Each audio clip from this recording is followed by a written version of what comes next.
디모데후서 말씀을 통해서 피하라 그리고 거하라 라는 제목으로 말씀을 나누도록 하겠습니다.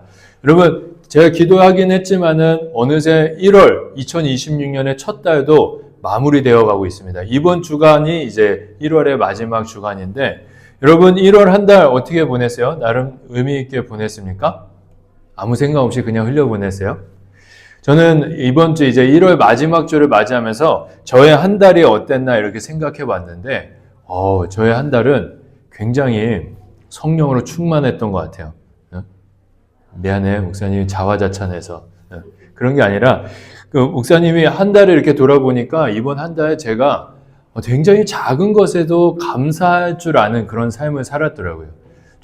평일에 이제 혼자나 혹시 담임 목사님이랑 같이 점심을 먹을 때도 함께 밥 먹을 수 있음에 감사하고 또 여러 가지로 감사한 것들을 작은 것에 감사한 것들을 고백하는 제 모습을 발견했어요.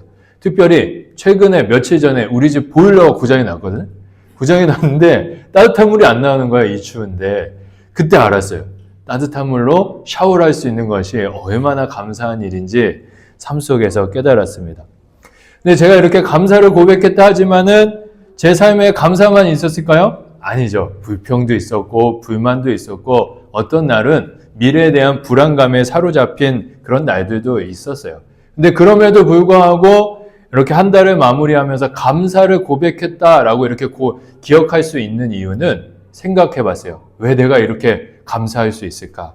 곰곰이 생각해 보다가 그 원인을, 그 이유를 발견하게 되는데 그 이유가 뭐냐면 여러분들이랑 이번 달에 나누고 있는 이 디모데후서의 말씀, 이 말씀 자체가 저에게 은혜가 되었고 이 말씀이 저의 마음을 붙들어 주었기 때문에 내가 한 달 동안 이 말씀으로 인해서 그래도 감사를 고백할 수 있었지 않나 이런 생각을 하게 되었습니다.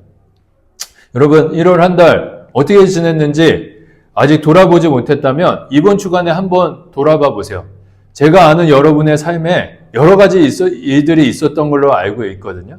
여러분 그 일들을 한번 쭉 돌아보면서 하나님의 은혜를 발견하고 또 말씀을 붙들고 또 새로운 2월 달을 맞이하는 우리 청년부가 되기를 예수님의 이름으로 축복합니다. 오늘은 이어서 디모데후서의 말씀을 계속 볼 텐데 여러분 디모데가 이 땅에 있을 때 또 디모데후서라는 편지를 받았을 때 그의 상황은 몹시 안 좋았죠. 자신의 가진 연약함으로 인해서 그의 믿음에 갈등이 있었고 또 바울과의 관계, 주변 성도들과의 관계로 인해서 어려움이 있었습니다. 거기다가 어느 나라의 핍박이 있었죠? 지난주 말씀드렸죠. 로마의 핍박으로 인해서 많은 그리스도인들이 생명을 잃어가고 있었기 때문에 디모데가 굉장히 힘든 상황에 있었어요. 그러나 디모데는 이 힘든 상황을 딛고 끝까지 하나님 앞에 변함없이 믿음을 지켰죠. 그가 그렇게 할 수 있었던 것은 디모데후서라는 사도 바울의 편지가 이 디모데의 그 마음을 붙들어 주었기 때문입니다. 오늘도 지난 시간에 이어서 이제 1장, 2장, 3장을 살펴볼 텐데 3장에서 디모데의 마음을 붙들어 줬던 그 하나님의 말씀이 무엇인지 한번 살펴봤으면 좋겠어요. 오늘 3장의 내용으로 들어가기 전에 1장과 2장의 내용을 한번 복습해 봤으면 좋겠습니다.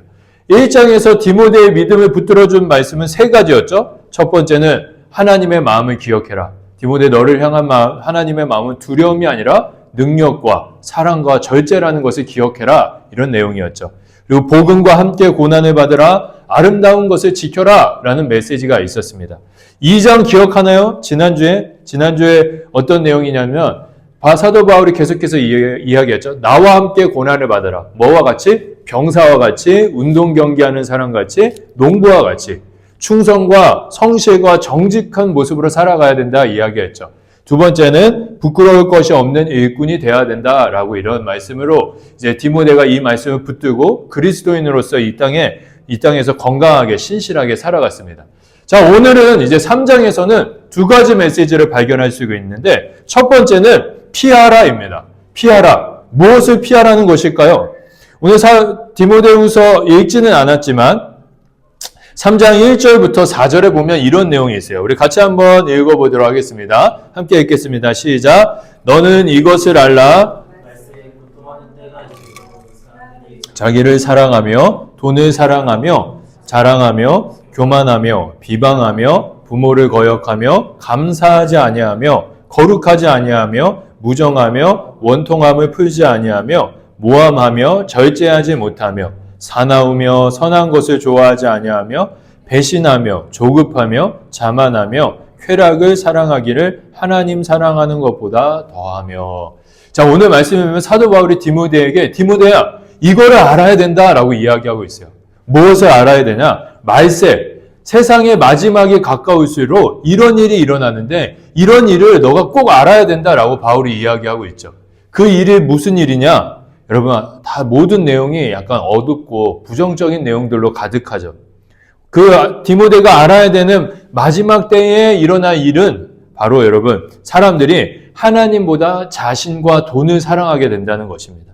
이와 함께 자랑하고 나도 자랑했는데 그렇죠? 자랑하고 교만하며 서로 비방하고 부모님을 거역하고 감사와 거룩에는 관심이 전혀 없고 사람에 대한 정도 없을 뿐 아니라 화해하지도 않고 서로 모함하고 절제하지 못하며 폭력을 좋아하고 또 배신과 자만과 쾌락을 추구하는 모습이 세상의 끝에 많아질 것을 알아야 된다고 사도 바울이 이야기하고 있어요.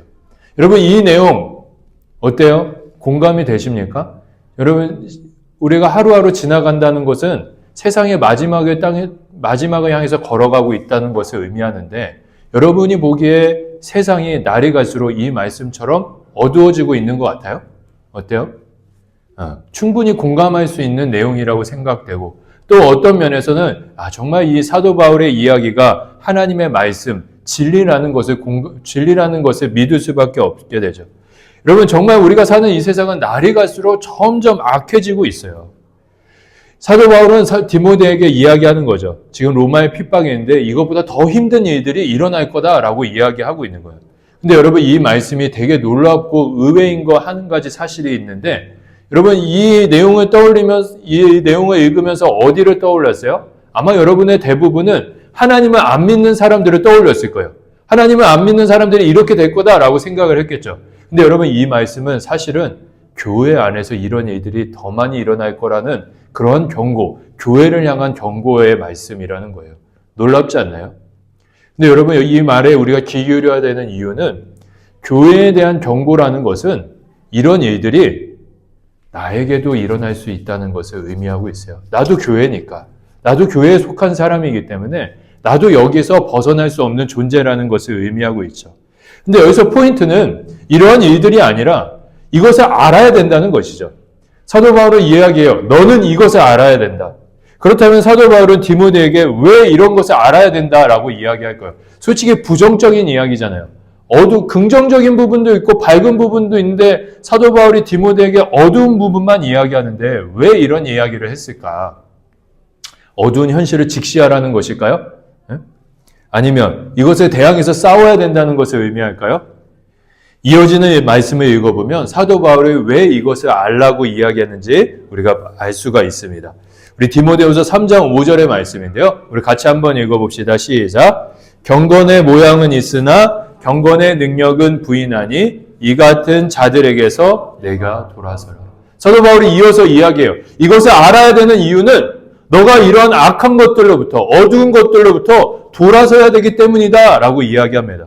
여기서 돌아선다는 것은 등을 돌린다는 의미라기보다는 원어적으로 헬라어 성경을 보면 이런 의미가 있어요. 이런 것들을 피해야 된다라는 의미가 있는 것이죠. 그러니까 사도 바울은 디모데에게 이야기하는 거예요. 디모데야, 앞으로 말세가 되면 시간이 지날수록 세상은 악해질 거고 교회 안에서도 너 안에서도 악한 일들이 계속 일어날 텐데 이런 것을 알아야 되고 알을 통하여서 그것들을 피해야 된다라고 말하고 있는 것이죠. 그러면 여러분 사도 바울이 왜 이것들을 피해야 된다고 이야기할까요? 그리스도인은 병사라고 비유했잖아요. 병사는 맞서 싸워야 되는 거 아니에요? 맞서 싸우라는 것이 아니라 왜 이것을 피하라고 사도 바울이 이야기했을까요? 그 이유는 두 가지입니다. 지난주에 이야기했는데 이것을 우리가 이길 수 있는 힘이 없기 때문이에요. 그리고 두 번째는 이게 중요해요. 두 번째가 피하는 것이 지혜이기 때문입니다. 피하는 것이 지혜로운 것이고 순결한 것이기 때문에 사도 바울은 피하라고 이야기하는 것이죠. 이게 피하는 것이 지혜고 순결함을 뜻하는 것은 성경 안에 많은 예를 찾을 수가 있어요. 그 중에 대표적인 예가 하나를 들어보면 제가 생각하기에는 이 요셉이라는 하나님의 사람이 아니었을까 싶어요. 여러분 요셉 잘 알죠? 한 번쯤은 다 들어봤을 거예요. 요셉의 인생에는 수많은 위기가 있었습니다. 그 위기 속에서 요셉은 하나님께서 주시는 지혜를 통해서 그 위기를 다 승리의 길로 이겨갈 수 있었죠. 그에게 그의 위기를 이겨가는 요셉의 지혜가 가장 빛나는 장면 중 하나가 이 그림에 있는 장면이에요. 요셉이 노예로 살아가던 시절 이 요셉의 주인은 보디발이었죠. 보디발에게는 아름다운 아내가 있었어요. 그런데 이 여인이 남편을 둔 이제 결혼한 사람임에도 불구하고 요셉에게 딴 마음을 품고 있었어요. 그래서 계속해서 요셉을 유혹했죠. 나와 함께 시간을 보내자. 그럴 때마다 요셉은 이야기했어요. 이성적인 말로 이러면 안 됩니다. 이러이러해서 이러면 안 됩니다. 그리고 나는 하나님을 경외하기 때문에 나의 믿음 때문에 이렇게 할 수 없습니다. 라고 여러 번 거절했습니다. 그런데 결정적인 순간이 일어나요. 집에 아무도 없을 때 이 보디발의 아내가 다시 요셉을 유혹하기 시작합니다. 그때 이 더 이상 어떻게 할 수가 없는 상황에 놓여자 요셉이 특별한 행동을 보이면서 이 보디발의 아내의 유혹을 뿌리치는데요. 우리 12절부터 13절의 말씀, 창세기 말씀인데 우리 같이 한번 읽어봅시다. 시작. 그 여인이 그의 옷을 잡고 이르되 나와 동침하자. 그러나 요셉이 자기 옷을 그 여인에게 버려두고 밖으로 나가매 그 여인이 요셉이 그의 옷을 자기 손에 버려두고 도망하여 나감을 보고. 지금 요셉이 어떻게 했습니까? 빨간 글씨에 보면 도망갔다, 피했다 라고 우리에게 이야기하고 있어요. 여러분 요셉은 노예였어요. 그리고 요셉을 유혹하는 여인은 요셉의 주인이었습니다. 근데 계속해서 요셉이 신앙의 이유로 그리고 이성적인 말들로 이 여인의 유혹을 뿌리치려 한다면 그게 가능했을까요? 주인이니까 함부로 할 수도 있잖아요. 불가능했을 거예요. 이때 요셉의 마음에 들었던 지혜는 내가 더 이상 이성적으로 설득할 필요가 없다. 여기서는 도망가야 된다라는 것이 요셉의 지혜였던 것이죠. 아마 하나님이 이런 마음을 주셨을 것입니다. 그래서 요셉은 그 자리를 피해서 그 자리를 떠났습니다. 여러분, 우리가 이 땅을 살다 보면 하나님께 속하지 않은 것들이 우리의 마음을 흔들 때가 있어요. 그때 여러분 내가 그것을 맞서 싸워서 내가 분명히 유혹을 이길 수 있다라고 생각하면 그거는 오산입니다. 우리는 그러한 것들이 우리의 마음을 흔들 때 그 자리를 피해야 돼요. SNS를 할 때도 마찬가지고 친구들과의 함께 시간을 보내는 시간들도 마찬가지죠. 거기에서 내 마음을 흔드는 것이 있다면은 그 자리를 피해야 하는 것입니다. 피하는 것은 결코 비겁한 것이 아니에요. 그리고 피하는 것은 결코 연약한 것이 아닙니다. 피하는 것은 예수님께서 말씀하신 것처럼 뱀처럼 지혜로운 거고 비둘기처럼 순결한 것입니다. 이번 한 주를 살아갈 때 여러분 마음 가운데 많은 유혹들이 있을 거예요. 우리의 마음을 흔드는 일들이 있을 거예요. 그리고 여러분 맞서서 싸우려 하기보다는 그 자리를 피하세요. 핸드폰을 끄세요. 친구들과의 약속을 거절할 줄도 알아야 되는 거예요. 그렇게 피할 때 오히려 그 피하는 것이 나의 믿음을 견고하게 해줄 것입니다. 이번 주도 여러분 깨어서 하나님의 말씀에 따라 흔들리는 믿음이 아니라 더욱더 그 말씀으로 인하여 견고한 믿음 가운데 살아가는 우리 청년들이 되기를 예수님의 이름으로 축복합니다. 두 번째 메시지가 있어요. 두 번째는 바로 거하라라는 거예요. 우리 오늘 본문 말씀이죠. 디모데후서 3장 14절 말씀 같이 한번 읽어보도록 하겠습니다. 시작. 그러나 너는 배우고 확실한 일에 거하라. 사도 바울은 이야기합니다. 디모데에게. 디모데야, 나에게 배우고 너가 지금 확신하고 있는 것에 거해라 라고 이야기합니다. 여기서 배우고 확신한 일은 하나님의 말씀인 성경의 의미예요. 그리고 거하라 라는 것은 계속하다 라는 의미가 있어요. 그러니까 이런 이야기죠. 디모데야, 지금까지 너가 성경을 붙들고 성경이 이끈 대로 살아왔는데 앞으로도 계속 그렇게만 살아가면 된다라고 사도 바울이 이야기하고 있는 것이죠. 자, 사도 바울이 지금 디모데에게 성경 안에 거해라, 성경 말씀을 붙들어라 라고 이야기하는데 여러분 지금 디모데가 사는 시절이 어떤 시절입니까? 로마의 핍박으로 인해서 사람이 죽어가는 상황이에요. 근데 이 상황 가운데 성경책을 읽는다고 해서 성경대로 살아간다고 해서 특별한 일이 일어납니까? 별다른 일이 안 일어났겠죠. 근데 왜 사도 바울은 이 위급한 상황 가운데 로마에 대항하라 이런 이야기가 아니라 성경 말씀을 붙들어라 라고 이야기했을까? 그 이유는 성경이 갖고 있는 의미, 하나님의 말씀인 성경이 갖고 있는 의미 때문에 그렇습니다. 여러분은 성경을 무엇이라고 생각합니까? 우리 예배 드리는데 성경책 아무도 없네. 네, 나도 없어요. 나도 안 갖고 왔어요. 여러분, 성경이 뭐라고 생각해요? 성경이 성경이 무엇인지를 알려면 성경에 대해서 뭐라고 이야기하는지를 우리가 귀 기울일 필요가 있어요. 성경책에 성경이 무엇인지 써 있는 그 내용이 중요하다는 건데 그 내용이 오늘 본문 말씀입니다. 그러면 성경이 무엇인가 세 가지로 이야기하고 있는데 첫 번째는 성경은 우리에게 구원의 지혜를 가르쳐 줍니다. 우리 디모데후서 3장 15절 말씀 같이 읽어볼까? 시작. 또 어려서부터 성경을 알았나니 성경은 능히 너로 하여금 그리스도 예수 안에 있는 믿음으로 말미암아 구원에 이르는 지혜가 있게 하느니라. 아멘. 여러분, 우리 사람은 이 땅에 태어날 때부터 죄인입니다. 근데 이 죄의 문제를 해결할 수 있는 방법이 없죠. 우리의 죄의 문제를 해결할 수 있는 유일한 분이 있는데 바로 예수님이에요. 근데 그 예수님이 몇 년 전에 사셨습니까? 2000년 전에 이 땅에 계셨어요. 여러분, 우리 중에 예수님 실제로 본 사람 아무도 없잖아요. 근데 우리 예수님 다 믿죠. 어떻게 믿게 되었습니까? 성경을 통해서 우리가 믿게 되었죠. 놀라운 건 뭐냐면요. 이 성경이라는 하나님의 말씀을 우리가 읽잖아요. 읽기 시작하면 우리 마음 가운데 놀라운 변화가 일어나서 한 번도 보지 못했던 예수님을 내가 만났다고 생각하게 됩니다.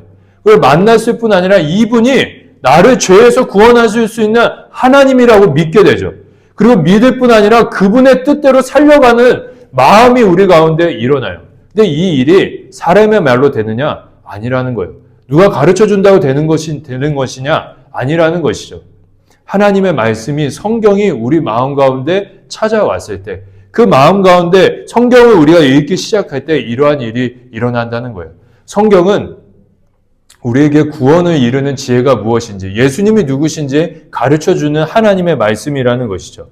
두 번째, 성경은 무엇인가? 하나님의 말씀입니다. 우리 디모데후서 3장 16절 말씀 같이 한번 읽어봅시다. 시작. 모든 성경은 하나님의 감동으로 된 것으로 교훈과 책망과 바르게 함과 의로 교육하기에 유익하니. 여기 빨간 글씨에 보면 모든 성경은 하나님의 감동으로 됐다라고 했는데 그래서 하나님의 감동으로 됐다는 것은 하나님의 숨결로 됐다라는 거예요.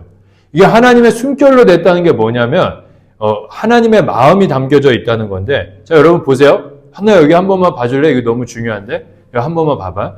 우리가 말을 할 때 여러분 호흡을 사용합니까? 사용 안 해요? 사용하죠. 여기 호흡을 사용해서 말을 해요. 근데 이 호흡이 내가 이야기하는 언어와 함께 나갈 때 그 호흡 안에는 뭐가 담겨 있어요? 이 말을 하고 있는 나의 마음과 생각이 이 호흡 안에 담겨져 있죠. 에? 그래서 말이 되어서 사람에게 전달되는 거잖아요. 하나님의 말씀도 똑같다는 거예요. 여러분 하나님의 말씀인 성경은 하나님의 숨결로 되어 있는데 숨결로 되어 있다는 건 뭐냐면 이 숨결 안에 우리에게 말씀하시는 하나님의 마음이 담겨져 있다는 거예요. 여러분 그래서 하나님의 말씀인 성경 안에는 우리를 향한 하나님의 마음이 담겨져 있는 것이죠. 여러분 우리가 이 땅에 살아갈 때 어디를 어떻게 살아가야 될지 모를 때 내가 무엇을 해야 될지 모를 때 하나님의 나를 향한 마음이 무엇인지 모를 때 그때 여러분 뭘 해야 되냐면 하나님의 말씀인 성경을 봐야 됩니다. 왜냐하면 이 성경 안에는 하나님의 호흡, 하나님의 마음이 담겨져 있기 때문이죠. 여러분 성경은 하나님의 호흡과 하나님의 마음이 담겨져 있는 하나님의 말씀인 것입니다. 그래서 성경이 우리 가운데 중요한 거고 사도 바울이 디모데에게 이 성경을 붙들라고 이야기한 것이죠. 세 번째가 있습니다. 마지막인데 이 성경이 우리를 온전한 하나님의 사람으로 만들기 때문에 사도 바울은 이 성경을 붙들라고 한 거예요. 우리 16절과 17절 말씀을 또 마지막으로 한번 읽어보겠습니다. 시작.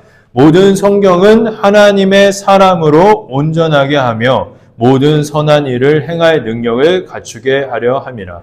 여러분 이 성경이 놀라운 능력을 갖고 있는데 우리로 하여금 죄인된 우리를 하나님의 사람으로 변화되게 한다는 것이죠. 여러분 우리가 성경을 일상 속에서 읽을 때 성경을 읽는 것은 누구입니까? 나죠. 내가 읽고 있어요.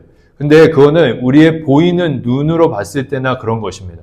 성경을 읽는 장면을 내가 성경을 읽는 그 상황을 믿음의 눈으로 보잖아요. 내가 성경을 읽는 것이 아니라 성경이 내 삶을 읽기 시작합니다. 이런 일이 우리 마음 가운데 일어나잖아요. 그러면 죄인의 모습을 갖고 있던 우리들 마음 가운데 예수님 닮은 마음이 하나씩 하나씩 생겨나고 그 말씀으로 인해서 우리가 조금씩 예수님을 닮아가게 되는 것이죠. 마치 토기장이가 진흙을 빚어서 그릇을 만들듯이 하나님의 말씀이 나라는 사람을 빚어내가지고 하나님의 사람으로 만들어 간다는 것이죠. 그래서 성경을 읽어야 되는 거예요.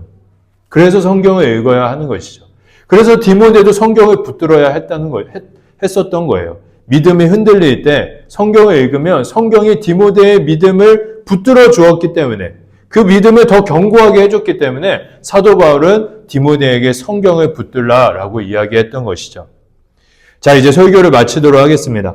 오늘 여러분들과 디모데 후서를 통해서 디모데가 붙들었던 하나님의 말씀, 메시지 두 가지를 발견했는데 첫 번째는 피하라는 것이에요. 피하라. 세상의 악한 것들을 피해야 된다. 이런 피하는 것은 결코 부끄러운 일이 아닙니다. 내가 실패하고 연약한다는 것을 의미하는 게 아니에요. 나의 순결과 지혜를 의미하는 것입니다. 거하라. 어디에 거해야 됩니까? 하나님의 말씀에 거하라는 것입니다. 설교를 준비하면서 여기까지 딱 설교문을 썼어요. 근데 이렇게 설교를 끝나면은 뭔가 내용이 드라이하잖아요. 뭔가 감동도 없고, 너무 지적이고, 그래서 어떻게 설교를 마무리할까 혼자 막 생각을 했어요. 근데 뭐 혼자 생각한다고 뭐가 나오나? 그래서 어떻게 하지 하고 있다 어젯밤에 챗GPT, 제미나이한테 한번 물어봤어요. 내가 오늘 이번 주에 이런 설교를 전하려고 하는데 이 설교를 마무리할 수 있는 적절한 예화, 좀 그래도 뭔가 인사이트가 있는 예화가 있을까 물어봤어요. 그랬더니 쫘라락 나오거든요. 되게 좋더라고요. 그래서 내가 그 중에서 하나를 선택했어요. 감동이 돼야 될 텐데 감동이 안 되면 재민이 삭제해버려야지. 재민이 재민이 오빠 별명이 재미나이야, 여러분. 여러분 고래 알죠? 고래가 보통 물에 사는 이제 바다에 사는 물고기는 항상 그러니까 바다가 짜니까 염분에 절어 있다고 해요. 근데 고래는 바다에 사는 물고기 중에 유일하게 몸에 염분이 없다고 해요. 그러니까 바닷물에 영향을 받지 않고 고래 자체가 굉장히 고래 육체가 소금에 어떤 영향을 받지 않는다고 하더라고요. 바다에 사는데 바다의 영향을 받지 않는 거죠. 그 이유가 여러 가지인데 첫 번째는 고래는 물고기일까요? 동물일까요? 동물이죠. 포유류이기 때문에 그렇다고 해요. 그거는 이제 겉으로 드러나는 거고 두 번째 이유가 있는데 고래에게는 신체적인 흐름에 생명의 흐름이라고 부르는 특별한 신체 흐름이 있다 해요. 이게 뭐냐면 고래의 신장이 굉장히 특별한데 그 신장이 고래의 몸에 도는 그 피를 주관하면서 그 몸 안에 그 염분을 조절해서 고래가 바다의 그 염분에 영향을 받지 않도록 보호해준다 하더라고요. 그 생명의 흐름으로 인해서 이 고래는 바다에 살면서도 바다의 영향을 받지 않는 것이죠. 제미나이가 이야기하기를 이거는 그리스도인의 삶과 비슷하다고 이야기하더라고요. 세상에 살지만 세상의 영향을 받지 않는 사람들. 그 사람들이 그리스도인인데 그렇다면 고래에게는 생명의 흐름이 있다면 그리스도인에게는 무엇이 있었을까?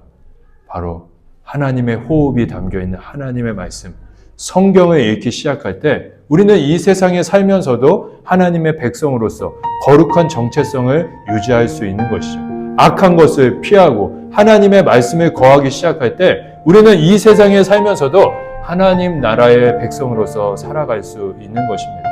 여러분 새로운 한 주 우리의 삶 가운데 악한 것들이 보여질 때 또 내 마음 가운데 여러 가지 악한 것들이 떠오를 때 피하시기 바랍니다. 그리고 성경 말씀을 붙드세요. 그리고 그 말씀으로 호흡하시고 우리에게 그 말씀에 담겨있는 하나님의 호흡을 여러분의 호흡이 되게 하시길 바랍니다. 그래서 이번 한 주도 이 어두운 세상 가운데 거룩한 빛으로 살아가는 우리 청년들이 되기를 예수님의 이름으로 축복합니다. 어때요, 여러분? 제미나이 성공적이에요? 네, 우리 찬양하고 기도하도록 하겠습니다.